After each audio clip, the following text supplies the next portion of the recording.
മാത്രം കപ്പ് കൊടുക്കുന്ന രീതിയിലൊരു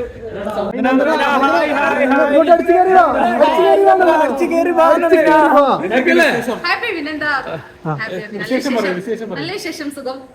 കുറച്ച് മെഡിക്കലി പ്രോബ്ലം ഉണ്ട്, അപ്പൊ അതിനായിട്ട് ഇങ്ങനെ പോവാണ്. ഭക്ഷണം കഴിച്ചോ? അല്ല ശരിക്കേ നമ്മള് എന്തുകൊണ്ടാ പെട്ടെന്ന് ഇങ്ങനെ പുറത്തു വന്നത്? കുറച്ച് അടുത്തോട്ട് വരാം. അല്ല ഞങ്ങൾ ശരിക്കും വിന്നർ ആവുമെന്ന് പ്രതീക്ഷിച്ച ഒരു കണ്ടസ്റ്റന്റ് ആണ്. എന്തുകൊണ്ടാണ് പെട്ടെന്ന് ഇങ്ങനെ പുറത്തു വന്നത്? അറിയാം അറിയാം, ഞാൻ എന്തായാലും നിങ്ങളോട് സംസാരിക്കുന്നുണ്ട്. കുറച്ച് ഞാൻ ഓക്കെ അല്ല, അത് കാരണം കണ്ടതിലെന്ത് സന്തോഷം. നിങ്ങളൊക്കെ വരുന്നു ഞാൻ ഒട്ടും പ്രതീക്ഷിച്ചിട്ടില്ല. ഞാൻ അവിടെ ഞാൻ എന്നിട്ട് പറഞ്ഞിട്ടുണ്ടായിരുന്നു, ഞാൻ ഒരു സാധാരണ കുട്ടിയാണ്, ഞാൻ ഇതിന്റെ ഉള്ളിലേക്കൊക്കെ വരുമ്പോ ഞാൻ എന്താ പറയാ, ഞാൻ ഇത്ര വലിയ ആണെന്നൊന്നുമില്ലല്ലോ. കുറെ സെലിബ്രിറ്റീസും കാര്യങ്ങളൊക്കെ ഉണ്ടല്ലോ. ഞാൻ ഒരു ഓണറായിട്ട് കയറി വന്നതാണ്. ഒരു 57 ദിവസം നിൽക്കാൻ പറ്റി, അതിൽ തന്നെ വലിയൊരു സന്തോഷം.